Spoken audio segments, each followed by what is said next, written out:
Good morning student. हमारे school का नाम है श्रेयस विद्यालय। आप कौन से स्टैंडर्ड में पढ़ते हो? First English medium. आज का हमारा सब्जेक्ट है गुजराती। तो बच्चों, हमने स्वर पढ़ लिया था। तो स्वर हमने कहाँ तक पढ़ा है? तो ओ उनका ऊ आता है वहाँ तक पढ़ा है। अब हम उसके आगे पढ़ेंगे। ये क्या है बच्चों? एरण का ए है। क्या है? एरण का ए। तो गुजराती में क्या बोलते हैं? अने एक मात्र ए એટલે એ એરણનો એ। તો આને કેવી રીતે લખાય તે આપણે જોવાનું છે હવે બાળકો। આ શું છે? એરણનો એ એટલે આને શું બોલાય? અને એક માત્ર એ। આ શું છે? એ એરણનો એ। આની ઉપર કેટલા માત્રા છે? એક। એટલે શું બોલાશે? અને એક માત્ર એ એટલે એ એરણનો એ। હવે એના પછી કયો સ્વર આવે તે જોઈશું આપણે। તો આ શું છે બાળકો? આની ઉપર કેટલા માત્રા છે? પહેલાં આપણે જોયું તેમાં એક માત્ર હતો એટલે એને અને એક માત્ર એ કહેવાય। હવે એના પછી જો આની ઉપર કેટલા માત્રા છે?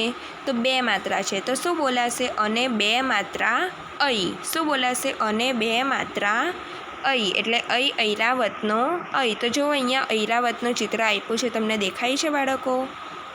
શેનું ચિત્ર આપ્યું છે? ऐरावतનું। આ શેનું ચિત્ર છે? ऐरावतનું ચિત્ર છે। તો હવે ऐरावतનો ऐ કેવી રીતે લખાય તે આપણે જોવાનું છે। તો જુઓ તમે કેવી રીતે લખું છું મેં। અને બે માત્રા ऐ। જો આ પહેલો માત્ર અને આ બીજો માત્ર એટલે આ શું છે? અને બે માત્રા ऐ એટલે ऐ ऐरावतનો ऐ। તો હવે ऐरावतना ऐ પછી કયો સ્વર આવે તે જોઈશું આપણે બાળકો। હવે આયરું આ શેનું ચિત્ર આપ્યું છે? આ શેનું ચિત્ર છે? ઓશિકાનું ચિત્ર આપ્યું છે। શેનું ચિત્ર આપ્યું છે? ઓશિકાનું। તો ઓશિકાનો શું આવે? ओ आवे। ओशिकानो ओ એટલે અને કાનો અને ઉપર કેટલા માત્રા આવશે? એક। તો કેવી રીતે લખાય જોવાનું આપણે। અને બાજુમાં શું આવશે? કાનો અને ઉપર એક માત્ર એટલે શું બોલાશે? અને કાનો માત્ર ओ એટલે ओ ઓશિકાનો ओ। શું આવશે? ओ ઓશિકાનો ओ। હવે એના પછી કયો સ્વર આવે તે જોઈશું આપણે। આ કયો સ્વર છે બાળકો? અને પહેલાં આપણે જો કાનો અને એક માત્રા જોઈ લો। હવે શું આવશે? કાનો અને બે માત્રા આવશે આની ઉપર। તો અને કાનો બે માત્રા શું થાય? ઔ। અને કાનો બે માત્રા ઔ એટલે ઔ ઔષધનો ઔ। તો અહીંયા જો આપણને ઔષધનું ચિત્ર બતાવ્યું છે। આ શેનું ચિત્ર છે? ઔષધનું ચિત્ર છે। આ શેનું ચિત્ર છે? ઔષધનું। તો અને કાનો અને ઉપર બે માત્રા એટલે અને કાનો બે માત્રા ઔ એટલે ઔ ઔષધનો ઔ। તો આપણે કેવી રીતે લખાય તે જોઈશું। તો તમારે જોવાનું છે, મેં લખું છું તે। અને કાનો અને ઉપર કેટલા માત્રા આવશે? બે માત્રા એટલે શું બોલાશે? અને કાનો બે માત્રા ઔ એટલે ઔ ઔષધનો ઔ। હવે એના પછી કયો સ્વર છે તે જોઈશું આપણે। આ કયો સ્વર છે? અને માથે મીંડું અમ એટલે અંગૂઠાનો અમ। અને શું બોલાય? અંગૂઠાનો અમ। આ શેનું ચિત્ર છે? અંગૂઠાનું ચિત્ર છે। એની બાજુમાં શું આપ્યું છે? અને માથે મીંડું અમ। અને શું બોલાય? અને માથે મીંડું અમ એટલે શું બોલાય? અને માથે મીંડું અમ એટલે અંગૂઠાનો અંગ। હવે એના પછી કયો સ્વર છે તે જોઈશું। આ શું છે? અને પાછળ કેટલા મીંડા છે? બે મીંડા છે। અને અહીંયા શેનું ચિત્ર આપ્યું છે? આપણે નમઃ કરીએ તેનું ચિત્ર આપ્યું છે। શેનું ચિત્ર આપ્યું છે? નમઃનું। આ શેનું ચિત્ર છે? નમઃનું। એટલે અહીંયા શું બોલાશે આપણે? હવે અહીંયા કેવી રીતે બોલાય? તો અને કેટલા મીંડા છે પાછળ? 2 મીંડા, એટલે અને 2 મીંડા અહ. પાછળ આપણે હ લગાવવાનો છે. 2 મીંડા હોય ત્યાં શું લગાવવાનું? હ. એટલે શું બોલાશે? અને 2 મીંડા અહ. તો એના પછી કયો સ્વર છે તે જોઈશું આપણે. આ શું છે? ઋષિનો ઋ. તો અહીંયા શેનું ચિત્ર આપ્યું છે બાળકો? ઋષિના ઋનું ચિત્ર આપ્યું છે. શેનું ચિત્ર આપ્યું છે? ઋષિનો ઋ. આ શેનું ચિત્ર છે? ઋષિના ઋનું ચિત્ર છે. દેખાય છે તમને ઋષિનો ઋ? તો ઋષિનો ઋ કેવી રીતે લખાય તે આપણે જોઈશું. તો પહેલાં ઊભી લીટી કરવાની છે, પછી એક ઉપરથી ત્રાસી લીટી અને એક નીચેથી ત્રાસી લીટી. પછી જે વળાંક હોય પાછળથી તેને ઉપર લઈ જવાનો અને એ જ વળાંકને પાછો નીચે લાવવાનો. એટલે શું બની જશે? ઋષિનો ઋ બની જશે. હવે આપણે નોટમાં ઘૂંટતા અને લખતા શીખીશું, જે સ્વર બાકી છે તે બાળકો. આ શું છે? આની ઉપર કેટલા માત્રા છે? 1 માત્ર છે. તો આને કેવી રીતે લખાશે? બોલાશે અને 1 માત્ર એ. તો શું બોલાશે? અને 1 માત્ર એ. એ એટલે કયો ચિત્ર આવશે? એ સાથે એરણના એનું. શેનું ચિત્ર આવશે? એરણના એનું. તો શું બોલાય આને? અને 1 માત્ર એ એટલે એ એરણનો એ. તો હવે આપણે અહીંયા બાજુના પાના પર લખવાનું છે. તો શું લખવાનું છે? એરણનો એ. એક એક લીટી છોડીને લખવાનું છે બાળકો. તો ચલો તમારે પણ મારી સાથે લખવાનું છે. આની ઉપર કેટલા માત્રા આવશે? 1 માત્ર. અને 1 માત્ર એ એટલે શું બોલાય? એરણનો એ. આની ઉપર 1 માત્ર હોય એટલે એરણનો એ આવશે બાળકો. સમજ પડી ગઈ? શું આવશે? એરણનો એ. તો ચલો તમારે પણ લખવાનું છે. એ એરણનો એ. એ એરણનો એ. એ એરણનો એ. એ એરણનો એ. એ એરણનો એ. ચલો બાળકો, તમારું લખાઈ ગયું એરણનો એ. તો એરણના એ પછી શું આપ્યું છે? આની ઉપર કેટલા માત્રા આપ્યા છે? 2 માત્રા આપ્યા છે. તો શું બોલાશે? અને 2 માત્રા ઐ. શું બોલાશે? અને 2 માત્રા ઐ એટલે ઐરાવતનો ઐ. શું બોલાશે? ઐરાવતનો ઐ. હવે શું લખ્યું આપણે? ઐરાવતનો ઐ. ઐરાવતના ઐમાં 2 માત્રા આવે અને એરણના એમાં 1 માત્ર આવે બાળકો. તો શું લખ્યું આપણે? અને 2 માત્રા ઐ એટલે શું બોલાય? ઐરાવતનો ઐ. હવે આપણે બાજુના પાના પર લખવાનું છે. તો શું લખવાનું છે? ઐરાવતનો ઐ. હવે આપણે એક એક લીટી છોડીને લખીશું. ઐરાવતનો ઐ. ઐરાવતનો ઐ. કેટલા માત્રા આવશે? 2 માત્રા. અને 2 માત્રા ઐ એટલે ઐરાવતનો ઐ.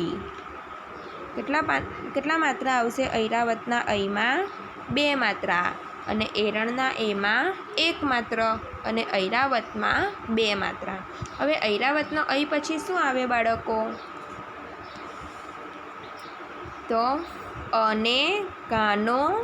અને ઉપર કેટલા માત્રા છે? 1 માત્રા એટલે અને કાનો માત્ર ઓ. અને કાનો માત્ર ઓ. ઓ ઓસી કાનો ઓ બોલાય. શું બોલાય? ઓ ઓસી કાનો ઓ. અને કાનો માત્ર ઓ. ઓ ઓસી કાનો ઓ બોલાય. શું બોલાય? ઓ ઓસી કાનો ઓ. તો હવે આપણે બાજુના પાના પર લખવાનું છે. શું લખવાનું છે? ઓસી કાનો ઓ લખવાનો છે। તો ચલો તમે પણ એક એક લીટીને છોડીને મારી સાથે લખો। ઓ ઓશિકાનો ઓ, ઓ ઓશિકાનો ઓ, ઓ ઓશિકાનો ઓ, ઓ ઓશિકાનો ઓ, ઓ ઓશિકાનો ઓ। ચલો બાળકો લખાઈ ગયું ઓશિકાનો ઓ। ઓશિકાના ઓમાં કાનો અને ઉપર કેટલા માત્ર આવે? એક। એવી જ રીતે હવે અહીંયા કાનો અને કેટલા માત્રા છે? એના પછી બે માત્રા છે। શું છે? બે માત્રા છે। તો બાળકો આને શું બોલાય? અને કાનો અને કેટલા માત્રા બોલવાના? બે માત્રા। અને કાનો બે માત્રા ઔ। શું બોલવાનું? અને કાનો બે માત્રા ઔ। એટલે શું બોલાય? ઔ ઔષધનો ઔ। ઔષધ એટલે દવા। ઔષધ એટલે શું થાય બાળકો? દવા થાય। તો આપણે શું લખ્યું?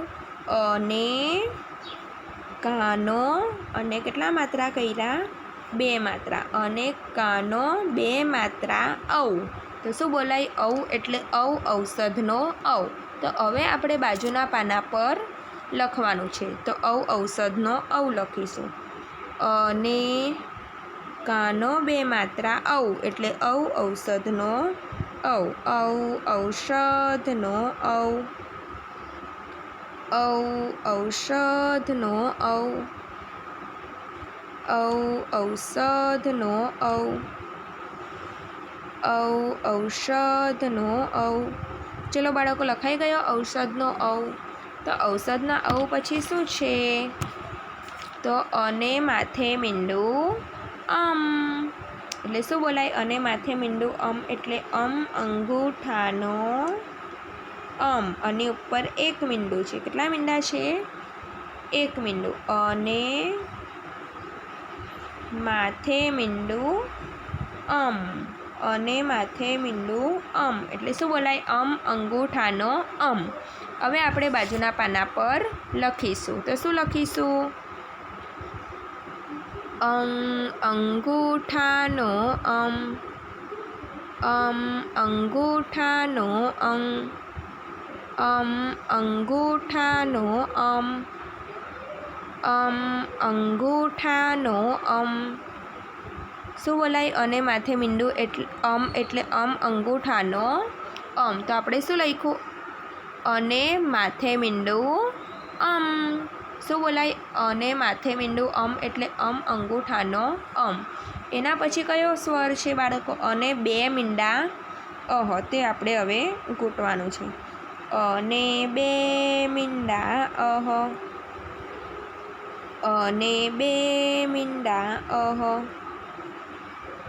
અને બે મીંડા અહ। અને પાછળ કેટલા મીંડા છે? બે મીંડા। તો હવે આપણે અહીંયા લખવાનું છે। શું લખવાનું છે? અહ। બે મીંડાને શું વંચાય? હ વંચાય। અ પછી બે મીંડા એટલે હ એટલે અહ। શું બોલાય? અહ।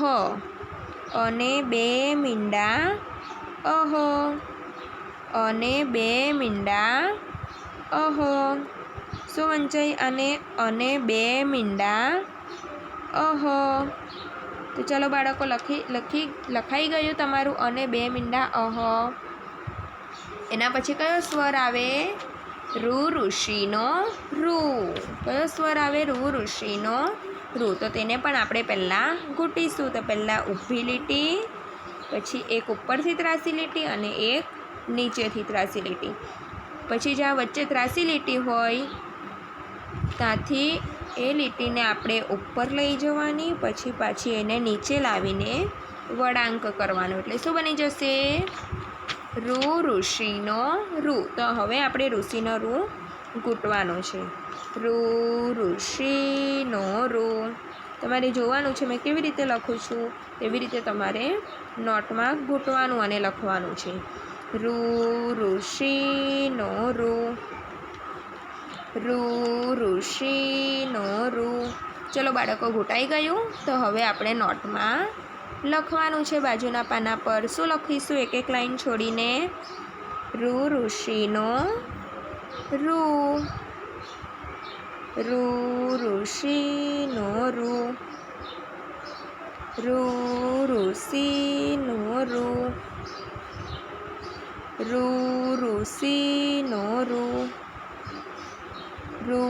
ઋષિનો રૂ. ચલો બાળકો, લખાઈ ગયો ઋષિનો રૂ. તો આજે આપણે કેટલા સ્વર લખ્યા? અને એક માત્ર એ એટલે એરણનો એ, અને બે માત્રા ઐ એટલે ઐરાવતનો ઐ, અને કાનો માત્ર ઓ એટલે ઓ ઓશિકાનો ઓ. પછી અને કાનો બે માત્રા ઔ એટલે ઔ ઔષધનો ઔ. એના પછી અને માથે મીંડું એટલે અંગૂઠાનો અને બે મીંડા અહ એટલે અને બે મીંડા અહ એટલે અહ. અને એના પછી કયો સ્વર લખ્યો? ઋષિનો રૂ. તો બાળકો, તમારે અહીંયા બોલતા અને ઘૂંટતા શીખવાનું છે ઘરે. Very good. હવે આપણે કાલે બીજા વિડીયોમાં મળીશું. Bye bye.